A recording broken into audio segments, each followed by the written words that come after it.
Hey out there, welcome to my channel. This is Try DIY with Ebony, and today's video is a Glam DIY raised garden bed. For those that want to follow along, I have a supply list with most of the tools you'll need. You can find most of them at Home Depot. The cut list breaks down each section by letter, and the diagram gives more specific details on the cuts. So let's get started. So at my favorite place in the whole wide world, Home Depot, I'm checking out the wood. These are my 2x4x16 pieces. And lumber is super expensive nowadays, but one of the things I like to do is lay them out on the floor parallel, just to make sure that they're straight and no bumps and no knots and no buckling. So now I'm ready to cut my wood. I used my miter saw to cut my pieces according to the cut list. It's so much easier to have a saw at home, but Home Depot will cut the wood pieces for you. And I think the first few cuts are free, and maybe 50 cents per cut after that.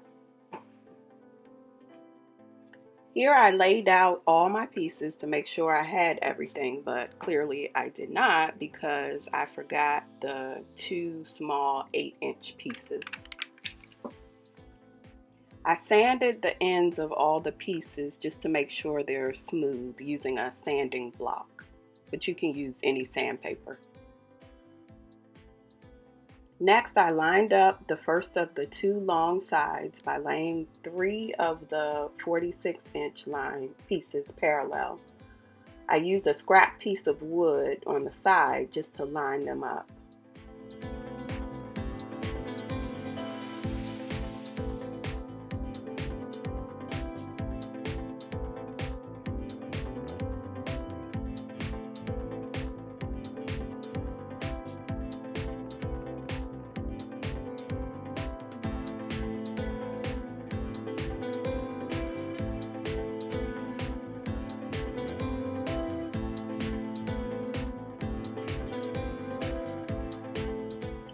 Next, I laid one of the 36-inch legs perpendicular on top of the 3 pieces, and I drew a line along the side.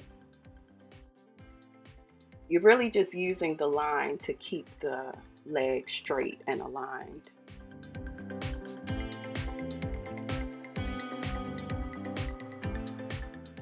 I'm using my square tool to mark the holes in the leg. Here's the pattern of how I'm marking my holes.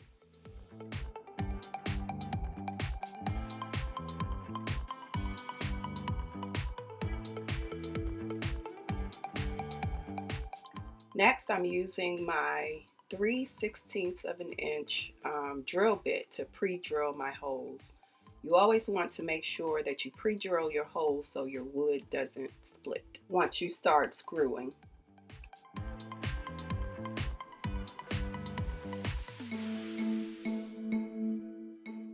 I used my 2.5-inch screws to secure the leg, made sure they were all the way in, and then did the same thing on the other side.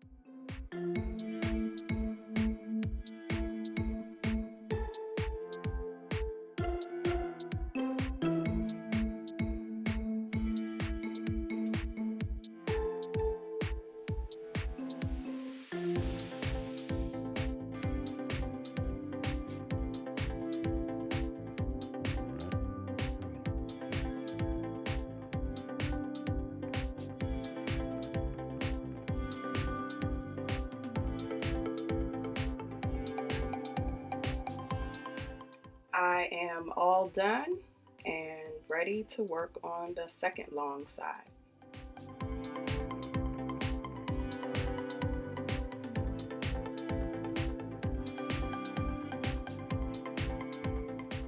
This is my second long side. Next, I'm doing the same thing but with the shorter sides using my 24-inch pieces. Using my small 8-inch pieces and my 2-inch nails, I create a crossbar to make one piece. My back was killing me by this time, so I decided to use a table for assistance. I lined up one short side with one long side and drew a line on the opposite side of the crossbar. Now I'm using my square to make that same pattern with 2 holes on each piece of wood that I did on the longer sides. I did that on both sides and pre-drilled my holes on each end. So there were 12 pre-drilled holes, 6 on each side at this time. So now I'm just lining it up and screwing in my 3-inch screws.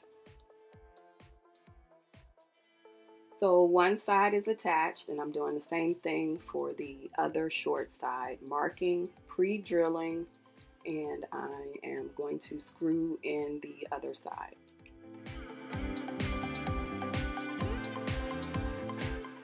I like to add my screws in first just to pre-place them basically, because it makes it go a little faster so I don't have to stop and pick up screws.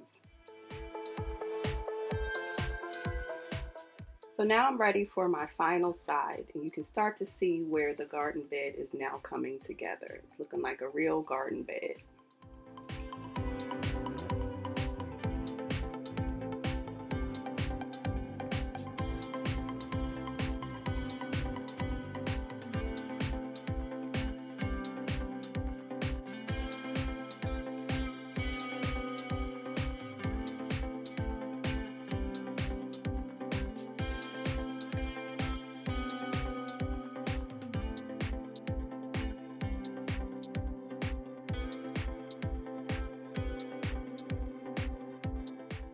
So now she is all done and secured, and voila, we have us a garden bed, almost.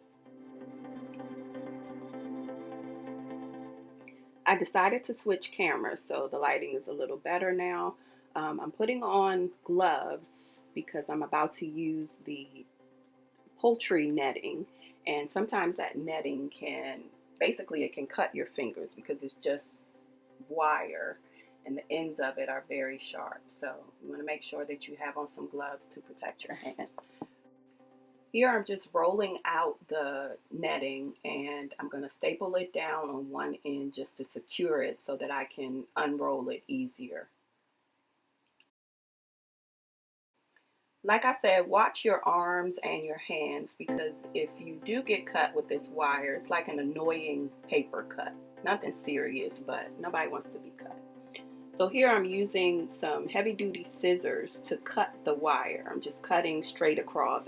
It's easy to cut in straight lines because it's like the wire is like graph paper. So you can just stay within the lines and everything will be lined up. So I staple the other side just to stabilize it and get it down on there. And then I start to cut each of the edges. And what I do, it could probably be easier if I just measured this out and cut the wire before I put it on, but I tend to just do it. So I am cutting a diagonal line on each of the sides, on each of the edges, and then I just push the wire down onto the wood and staple it as I'm pushing it down, and I'm cutting off the excess pieces. Like I said, there is an easier way to do this if you go ahead and measure it out, and you would just lay it down on there and staple it, but I didn't do that.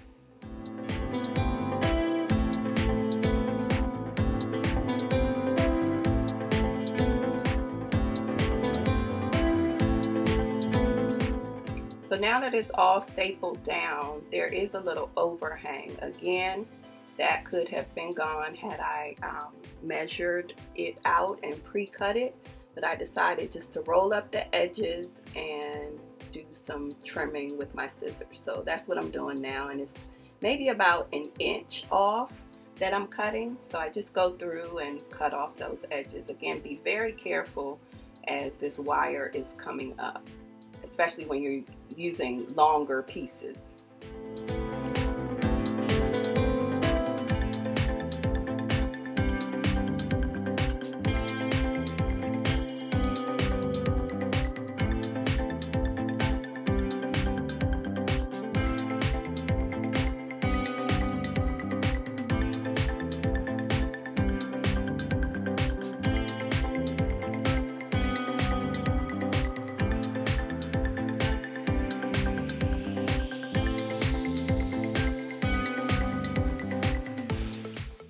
I'm using my 24-inch pieces across the bottom. This is what supports the weight of your garden basically. Once you put the dirt in, this will help to keep the bottom from dropping out.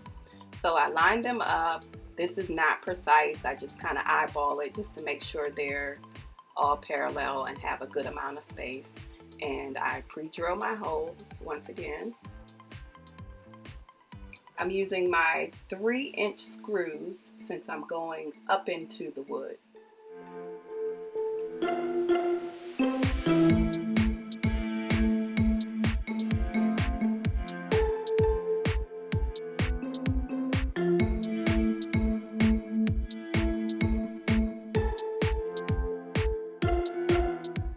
Once I'm done that's pretty much the basic structure for the garden bed. The next thing we're going to work on is the leg braces.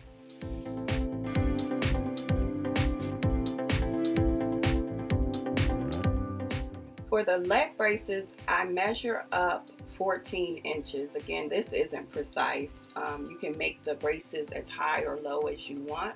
They're basically just stabilizing the garden bed just a little more, adding a little strength to it, I guess.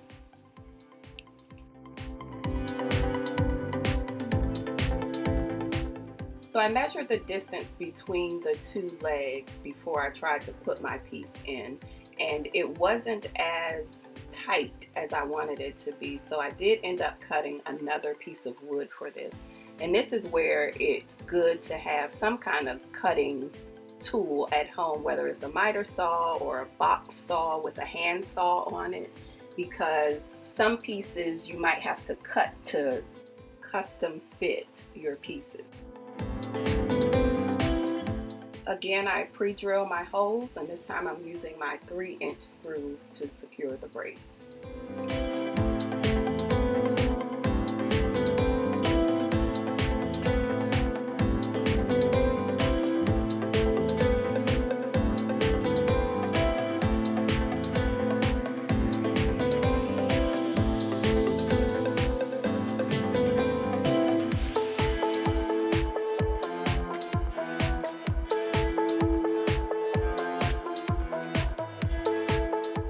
Next, I'm using my staple gun to secure the poultry netting to the wood, and I'm just stapling in random places just to make sure that netting stays down.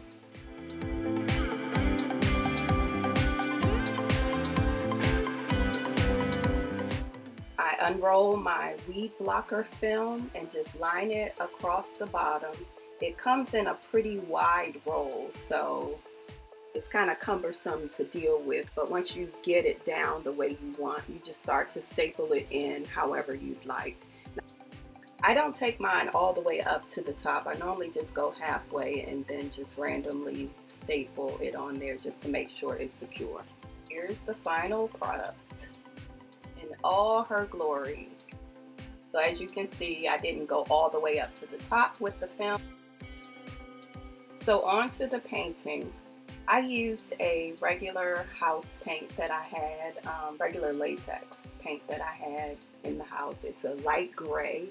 I thought that would be a good base for letting the sparkles show through. Used a small roller and a small brush and just made sure I covered every part of the garden bed. I did not let the paint dry. I jumped right into spray painting it with my glitter spray paint, and as you can see, this is how it turned out. Look at those sparkles. I love, love, love how it turned out. It makes you want to run your hands across it, and really this does no justice for how it was sparkling in the light, and I can't wait to see it outside with all these sparkles.